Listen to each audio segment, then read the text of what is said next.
Zyrtarisht ju flas nga Tirana, jemi në Shqipëri më në fund edhe do t'jemi këtu për një kohë të gjatë. Duke qenë se kam kaluar problemin tim shëndetësor dhe tani jam më mirë, dua të ndaj me ju se çfarë ndodhi me mua. Kjo për të sensibilizuar më shumë mamat, të cilat mund të jenë duke kaluar të njëjtin rrugtim si unë, edhe të mos ta zgjasin problemin saq e zgjata unë. Ju para them, unë nuk jam një make-up artiste, lyhem vetëm për qefin tim edhe zgjet ta bëj këtë gjë duke bërë muhabet me juve sepse të ulem këtu edhe të flas me veten para kamerës pa bërë asgjë tjetër më duket pak e çuditshme. Fëmijët e mi kanë lindur në shtator. Në dhjetor unë fillova të ndjeja një dhimbje në pjesën e pasme të kurrizit. Gjatë gjithë kohës po e injoroja këtë dhimbjen me idenë që jam e lodhur, janë 2 bebe, po i mbaj në kran, edhe arsyren e dhimbjes mendoja se ishte pesha nga bebet, që ishin 3 kg e pak në atë periudhë. Kisha gjatë gjithë kohës ndjesin që unë nuk ngopem dot me frym, ndërkohë që eci në shtëpi, ndërkohë që kujdesem për bebet apo çfarëdo lloj aktiviteti tjetër që po bëja dhe prap mendoja se mos është lodhja ose unë ende nuk kam marrë veten nga operacioni lindjes. Në ditët e fundit të janarit, kur unë pata zyrtarisht, le të themi, krizën e parë të padurueshme. Nisi 2-3 orë pas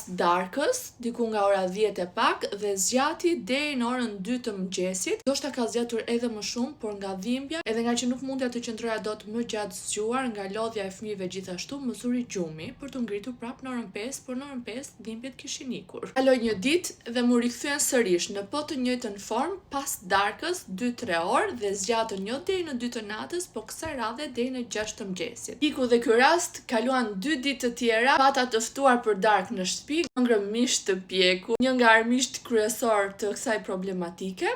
Dhe po pas 2 orësh filluan sërish krizat në trupin tim. Edhe kësaj radhe për të mos ndaluar jo vetëm natën, po deri në orën 8:30 të mëngjesit kur unë vendosa që të shkoj tek mjeku i familjes sepse nuk po mundesha dot. Nuk isha vetëm dhimbjen kryesore që fillonte në qendër të stomakut, por kisha nxjerrjen e ushqimit gjithashtu, kisha marrje fryme gjithashtu, kisha ethe, kisha edhe temperaturën. Shkoj tek mjeku familjes, bëri konsultën me të. Pyetja parë që më bëri ishte mos ke stres nga që je një nënë e re edhe ke një mbi ngarkesë me 2 fëmijë. Poshta e kam të stresin, po jo një stres që unë të mendoj që kjo gjë vinte lidhur me stomakun, le të themi, që ajo po dyshonte në ato momente. Gjithsesi nuk e zgjati shumë, më mbajti vetëm 5 minuta me disa pyetje dhe më pas më dha një vajzë një rekomandim të shkuar për të bërë një gastroskopi për të parë fillimisht stomakun.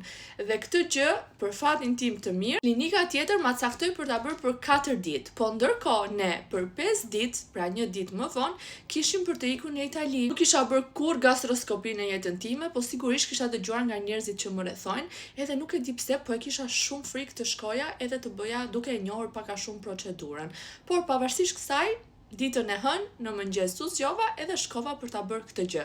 Gjatë kësaj kohe nuk kisha më kriza, pra kaluan 4 ditë të qeta. Sigurisht që te spitali shkova vetëm, Mauricio ishte në shtëpi me vajzat dhe në momentin që më erdhi radha më thanë, "Ok, do duhet të bësh anestezin për të fjetur gjumë, sepse kështu funksionon." I thash me gjumë, me anestezi? Po, më thanë, i thash jo, nuk ka shanse, nuk e di pse në ato momente, më duk sikur unë do vdisja, isha vetëm, s'do vinte do të më merrte njeri dhe nuk do t'i shikoja më vajzat e mia. Këto ishin emocionet e mia, ndërsa isha 4 muaj postpartum, por këto ndjeva, këto ishin më të forta se unë, më të forta se frika se çfarë po ndodhte në trupin tim, dhe më thanë, "Ok, atëherë nëse do, sigurisht është opsioni për ta bërë edhe zgjuar. Por në momentin që ne do fillojmë procedurën, doktori, dhe ti do të bësh A, pra nuk do mundesh dot që ta përballosh, doktori në ato momente do ta ndaloj procedurën dhe nuk vëjon më me ty." Unë i thash, "Do t'ja dal." Edhe një detaj tjetër që e përforcoi frikën time ishte fakti që unë kisha shkuar atje me makinë dhe kur ti bën këtë procedurën me anestezi, nuk duhet që ta marrësh vetë makinën. E kisha lënë makinën në një parkim privat, mund të zgjidhja të shkoja me taksi, po thash jo, se pastaj parkimi do zgjasi shumë orë, shumë lek, kështu që nuk dua të harxoj lek. Këto ishin mendimet e mia kur mendoj tani që sa gjëra mund të kisha parandaluar, por ju lutem merrni këtë videon time shenjë për të kujdesur, për të dëgjuar trupin tuaj edhe për të reaguar me prioritet. Në përfundim, se nuk dua që të më harxohen minutat edhe të kalojmë në një part 2, U futa, erdhi momenti im, fillova të bëj procedurën, u shtriva, super e friksuar, dhe sa po doktori nisi procedurën, unë reagova edhe më tha, më vjen keq, nuk e bëjmë dot këtë gjën sot kështu në këtë lloj mënyre, nëse ti nuk do që ta bëjmë me gjumë, me anestezi. I thash, nuk e bëj sot sepse jam vetëm edhe kam shumë frikë. Jam e bindur që nuk më kuptoi, por në momentin që po më shkruante recetën apo raportin për t'i dërguar mjekut të familje, a nuk të ka bërë mjeku familjes një eko para se të cilte këtu? Dhe unë i thash, jo, pse mendon që kam nevojë për eko? Më tha, po, duhet kishe bërë një eko abdominale për të parë organin dhe më pas dihet e kjo procedura. Ndjesha shumë mirë që këto 4 ditë nuk kisha patur dhimbje, edhe kjo gjë më dha zemër që të nisesha edhe në Itali, pavarësisht problemit që kisha 2 muaje pak që e ndjeja. Pastaj për të mos u ndalur shumë te Italia, vajtja në Itali ka qenë tmerri jetës time.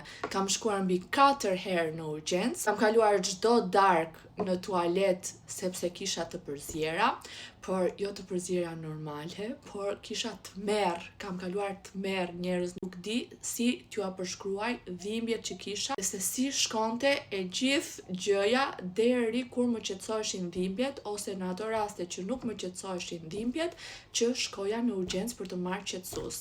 Dhe mbi të gjitha lija vajzat vetëm, ishin me gjyshen, ishin me babin, por për mua, pa mua, sigurisht që vajzat ishin vetëm. Nuk e zgjas dot këtë videon, shkuan 10 minuta, kështu që shihemi në part 2.